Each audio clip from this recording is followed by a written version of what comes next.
Here's your wrestling news for November 22nd, 2022, and we're kicking off today with Monday Night Raw, which saw another appearance by Mustafa Ali, who suffered yet another beatdown. While we're pleased that Ali is getting regular TV time, especially as he was planning to leave earlier this year, he rarely wins, which is seriously harming the former Retribution leader. Last week, Ali suffered back-to-back defeats on Raw and SmackDown, and on last night's show, came up short against Austin Theory. When Theory called out Bobby Lashley only to run away from the former WWE champion, it was Ali who took yet another beatdown and received the Hurt Lock for good measure. While it is admittedly speculation, superstars are rarely treated this way unless they have some backstage heat, and perhaps there's still some tension stemming from him publicly announcing his desire to leave WWE in January of this year. Ali didn't leave, but he is being used as a punching bag on TV, and the idea of him one day holding the US title becomes more and more unlikely with each episode of Raw. Raw also saw Finn Balor on the show, and while he's not been as emasculated as Mustafa Ali, he hasn't fared too well either. The first ever Universal Champion has mainly been on the receiving end of beatdowns lately, but this could actually be a sign of good things for Finn. Having him lose so close to a premium live event implies that Balor will be getting the win at Survivor Series Wargames in what would be another big win for the Judgment Day. With Rhea Ripley and Mia Yim, now Meechim, booked for the Women's Wargames match, they may not be at ringside for Balor vs. Styles, and expect this battle of Bullet Club alum to end with Finn standing tall. At SummerSlam, Becky Lynch suffered a shoulder injury during her match with Bianca Belair, which has kept the man away from the ring ever since.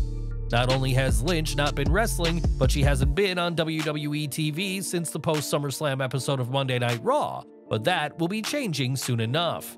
Sean Ross Sapp of Fightful reports that not only is Lynch expected back soon, but WWE has been hopeful that she could be back within a matter of days. Lynch was discussed and planned as the fifth member in the Survivor Series Wargames match that has been speculated for quite some time. As is often the case in pro wrestling, creative plans can absolutely change. The report added that several members of WWE's new regime are excited to work with Lynch now that Vince McMahon and his booking are a thing of the past. On Raw, the fifth and final member of Team Bianca wasn't revealed, and it's still a mystery who will align with Belair, Asuka, Alexa Bliss, and Mia Yim, but that call to action may be answered by the man this Saturday at Survivor Series. More from Raw, as we mentioned earlier that Finn Balor came up short this week, but it wasn't just a singles match for the Irish superstar. On the show, the Judgment Day's Balor, Dominic Mysterio, and Damian Priest lost to the Brawling Brutes in an odd appearance for the SmackDown trio. Given how high profile this match was, fans have been left wondering why the match aired for free on TV, but it's likely due to Wargames. The Brawling Brutes will team with Kevin Owens and Drew McIntyre against the Bloodline this Saturday, and WWE wanted to build up the group's momentum. Unfortunately for the Judgment Day, building up Team Brutes came at their expense, but we're curious whether this momentum will be enough to give the Brutes and their allies a win over the dominant Bloodline. Kevin Owens will have to stand against his real-life best friend Sami Zayn when the two factions step into Wargames, but the pair may struggle to come to blows. On this week's Raw, there was a moment so subtle fans will have not picked up on it, but it told a lot about WWE's future plans.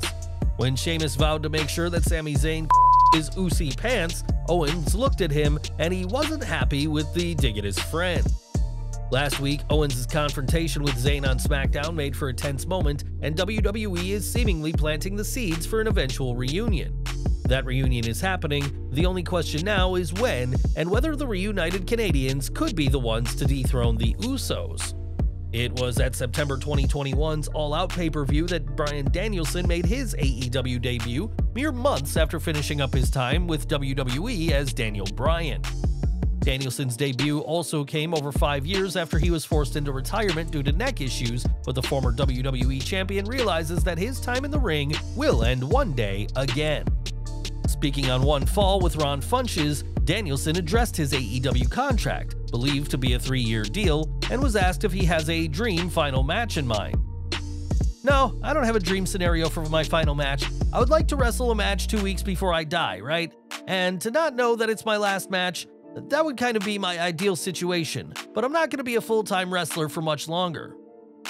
That all said, I'm not going to be a full-time wrestler for much longer. When my AEW contract is up, that's pretty much me being done being a full-time wrestler. But I like the way some people, like Terry Funk and Jerry Lawler and those kind of guys do it, where they just do it for fun, right? And don't do it all the time, they do it here or there, that sort of thing. But as long as I have fun doing it, and as long as I experience joy doing it, it's something I want to continue doing for the rest of my life. Now, I wish my passion was something that didn't cause me such physical pain, because for sure, if I was really going to play the guitar, which I could be if I put enough effort into it, and if it brought me that kind of passion, I could be playing music or whatever literally the day before I die or whatever it is. The American Dragon went on to say that his 2016 retirement showed that you never know when your last match will be, and it wasn't until 2 months after his April 14th, 2015 tag match with John Cena against Tyson Kidd and Cesaro that it really dawned on him that he was finished as a wrestler. Danielson loves being a wrestler again, but he said that just one mistake in the ring means he may never be able to see his children again, and ultimately, waking up with his kids and making breakfast means more than any high-profile match or title win. The former WWE World Champion doesn't have any idea what his last match would be, and believes he'd be happy with any match, even if it's in front of 300 people at an indie show. But Bryan Danielson is well aware that the clock will eventually strike midnight on his miraculous return to wrestling. But what do you think Danielson's last match should be? Should he return to WWE for it? Let us know in the comments.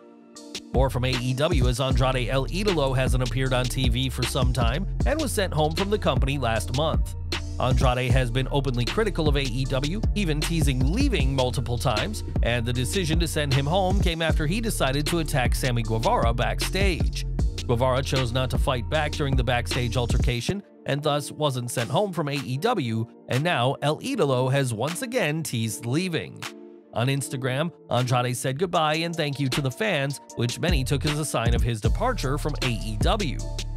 Andrade's former WWE ally Zelina Vega even responded, sharing 3 hearts in the comments to Andrade's apparent farewell. It's been rumored that Andrade is deliberately trying to get fired so he can return to WWE, believing he'll do much better on the main roster now that Triple H is head of talent and creative.